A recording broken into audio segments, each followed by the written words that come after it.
Hello everyone, Eid মোবারক সবাইকে।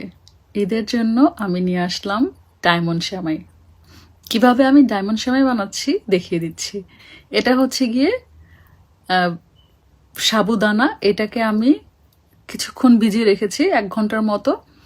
দেন হচ্ছে যে একদম হাত পানিটাকে ভালো করে সেকে হাতে এভাবে করে পেখে নিতে হবে যেন দলা পাকায়। আর এইদিকে নিয়ে নিলাম একটু বাটার আর অল্প পরিমাণ সেমাই, যে লম্বা লম্বা সেমাইটা আছে না, যেটা ভাজা থাকে, ওই সেমাইটা। তো এখানে পরিমাণ বুঝেই করতে হবে, পাকা রাঁধুনিরা নিশ্চয়ই জানে। তো আমি 4 জনের মতো 5 জনের মতো সেমাইটা মেক করেছি। সো এইখানে এই পরিমাণ নিয়ে নিলাম। খুব বেশি ঘন করা যাবে না, তাই জন্য অল্প পরিমাণ সেমাই নিয়েছি আমি। এই সেমাইটাকে ভালো করে ভাজা ভাজা করে, এটা আগে থেকেই ভাজা ছিল। দেন হচ্ছে গিয়ে আমি আর একটু হালকা ভাজা করে নিলাম বাটারের সাথে। দেন হচ্ছে আমি মিল্কটা দিয়ে দিলাম।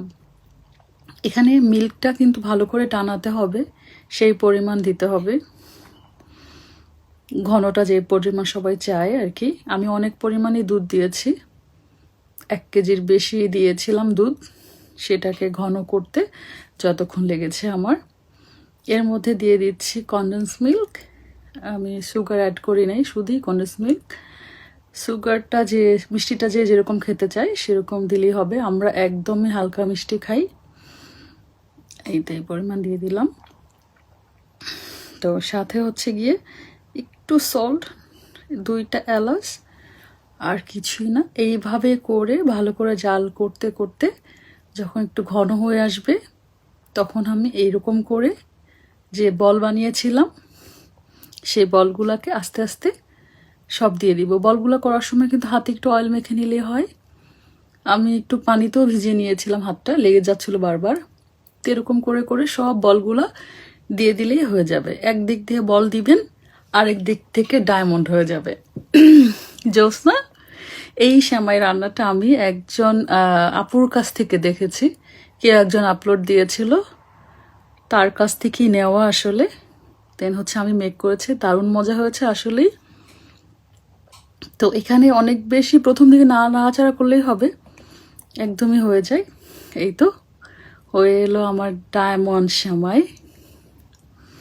খুবই মজাদার, খুবই সুন্দর দেখতে, একদম হচ্ছে ট্রান্সপারেন্ট লাগছে দেখতে, মনে হচ্ছে ডায়মন্ড চুবিয়ে রেখেছি সেমাইয়ের মধ্যে। সুন্দর হয়েছে দেখতে, আশা করি সবার ভালো লাগবে। নতুন অ্যান্ড ডিফারেন্ট একটা সেমাই, সাথে হচ্ছে ডায়মন্ড। আহা, সবাইকে ঈদ মোবারক। সবাই বানায় খেয়ে বলবেন কেমন হয়েছে। আল্লাহ হাফেজ। Thank you so much for watching.